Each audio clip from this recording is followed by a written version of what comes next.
Ready, ready? Let's do it. It is a text message from 919. All right. Thanks for all you guys do. Love the content. I train high school athletes, all sports, but mostly football, and I'm looking for help on how to balance their training in school with the training I do with them. There seems to be very little planning involved in their current program. For example, I'll have a squat and press day with Bedrock programmed, and then they come in having squatted a 1RM that morning. What are some of the best practices for managing this and programming effectively for my kids? Thanks. Well, we got a few issues here. Obviously, he's running a private facility that, he's working with high school age kids that are also involved in their sport, which also has some form of weightlifting component in it. Like, let's just, say it's football. So in the off season, there isn't a football team in America or even the world that probably doesn't have some form of off-season strength conditioning program being led by somebody like a coach or, a paid volunteer or somebody who implements a program.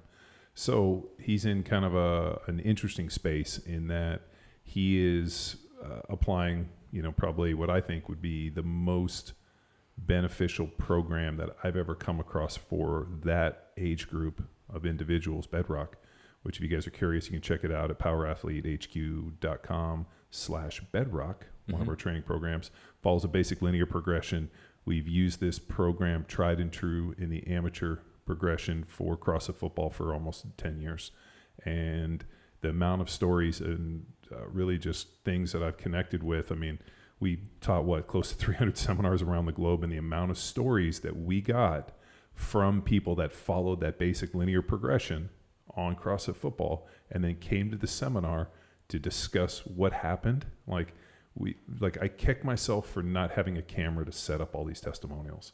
Not that we were video adverse, but I think so many times you're caught in the moment and you don't have your camera guy over your shoulder setting this up. And I don't think we had the wherewithal because we were just trying to survive, 2 days anywhere in the world and go teach a seminar. To not have a camera set up to catch these testimonials, I feel like was really my largest regret with all this, is not being able to capture the stories. And, part of our partnership with CrossFit was they were supposed to handle the media. They were supposed to send cameras on site, record the media, and really that was what our percentage and our partnership was put on them. They posted on the site, they let us use the name, and then they capture the media because, as I was told, at the time, CrossFit was a media company. They were about generating content and pushing it out, and that was their focus. And so I kind of just naively believed that they would collect that, provide it for us, and then be a partnership. Unfortunately, in 10 years or 9 years, they only released one video and maybe 2 short little videos, all of which were one of you and one of Ben Oliver and none of me. So Good. No, it's a barometer for how to not be a shitty partner and how to not do your business. If you're invested in somebody and somebody is carrying your flag and doing your brand and doing these things and you promise, make good on it. Our Block One network, the things we're working on them for the remote coaching and the clinics and all the stuff that we're getting to try to empower these guys to go out there and do well. You have to be a good partner. And if capturing media, and that's what you say you're going to do, to be able to capture that media and just not sit on it like a vault because you're, a fucking immature, spoiled child who, doesn't know how to react to good information, isn't a quality partner. So I'm taking a steer. Let me bring this right back. So being a good partner for your clients. Yeah. So with this individual using something like Bedrock is extremely intelligent. The problem becomes you have to balance that with how do you maximize performance for your athletes and not be a cancer or viewed as an asshole on the team. So I dealt with this exact problem, and it didn't, while it panned out for me, it could have gone very poorly. So I'll just give you a hint. I played football at Palos Verdes High School. They closed my high school and they consolidated the 3 high schools in the area into one, mega high school. And the coach from our rival became the head coach, and it was up at Rolling Hills. Gary Kimbrell was the head coach. He had been, our rival at Palos Verdes for decades, and there was a lot of bad blood over a lot of years. And so we show up, And I was, obviously had lifted weights down there, but had started lifting weights with Zengis. And we would go train 3, 4, 5 nights a week with Zengis. My training partner was a guy named Tasso Papadakis.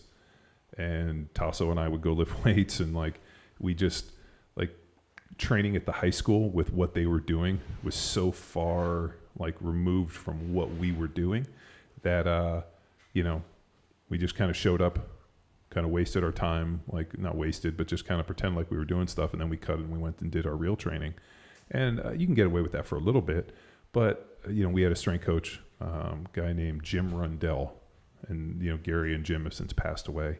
But he, noticed very quickly that we weren't doing this stuff, comes and approaches us. And, hey, and just being honest, I was like, I train with the same guy I've been training with, George Zengis, and he knew George, and they, I think Jim had owned a gym, and it was, of course, these guys had, grown, lived in the same area their whole lives. So they were somewhat rivals too. And all of a sudden he tells the head coach, and now all of a sudden I'm a fucking bad guy. I'm a cancer because I'm not doing their training. And the head coach, Gary Kimbrell, was kind of a vindictive dude in a lot of ways, in that when I started playing varsity and that whole deal, I started getting letters from school. So that's how they contacted you. They wrote a letter, sent it to your head coach. The head coach gave it to you. You filled out the information and sent it back. And they started sending letters to me. And one of my buddies who was his TA in the mornings would go pick up his mail. And he's like, hey, you're getting these letters. Is he giving them to you? And I was like, no. He's like, how about I just give them to you, or you go get them? So I would walk in the office every morning, go to where his mailbox is, and just pull out my letters, fill them out, and send them back. And so that's how I started communicating with these coaches, and they started getting cut-ups. I started getting recruited and this whole deal. And then I played my senior year, finished the last game.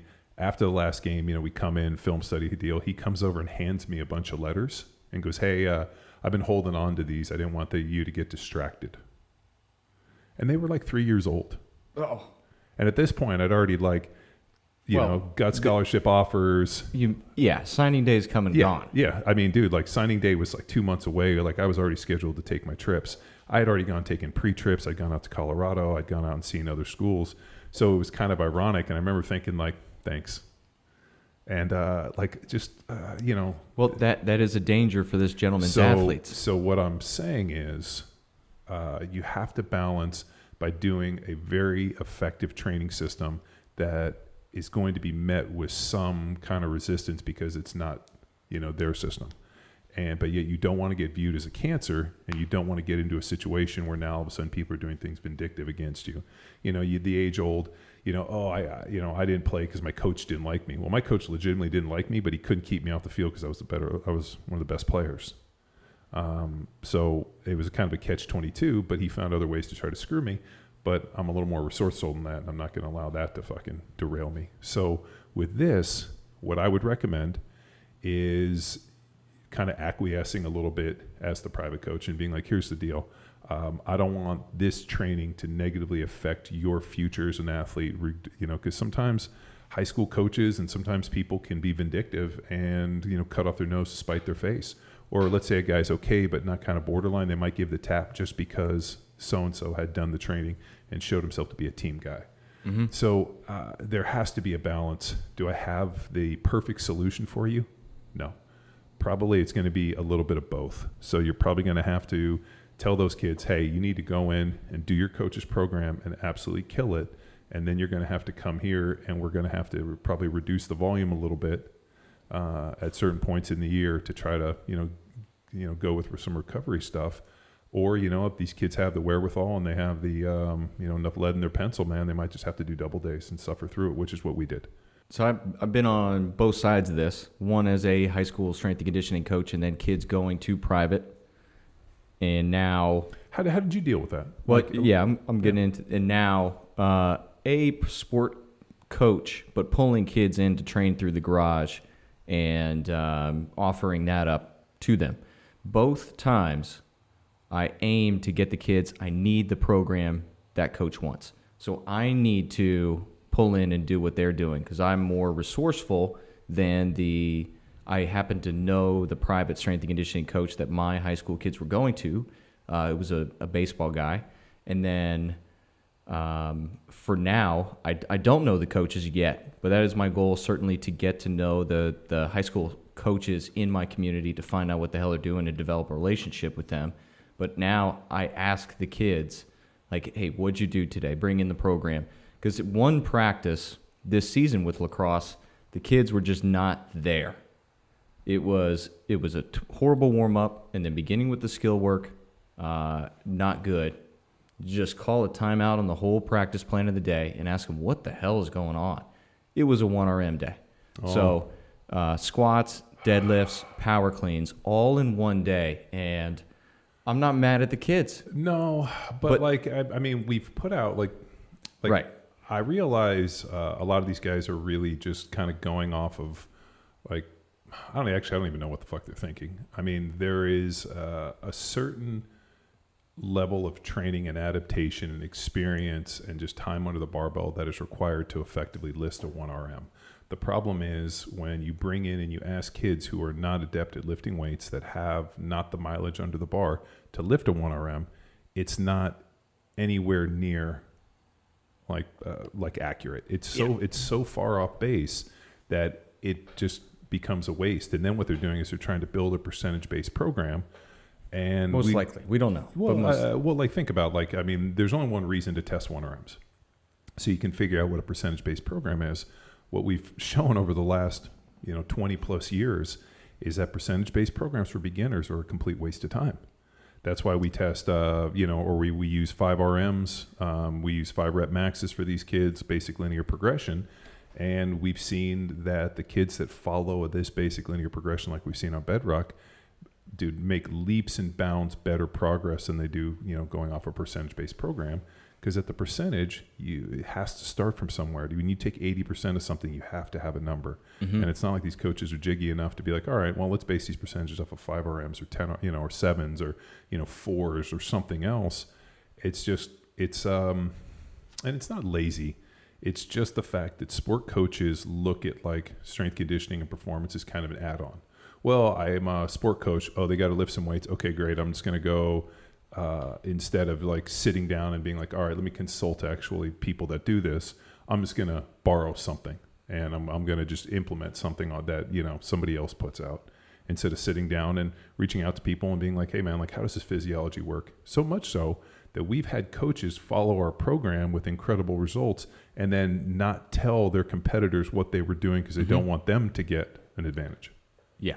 So there's so much going in, and you need to protect your athletes first. And I need you to ask your kids, whatever you can do, get the program to bring it in.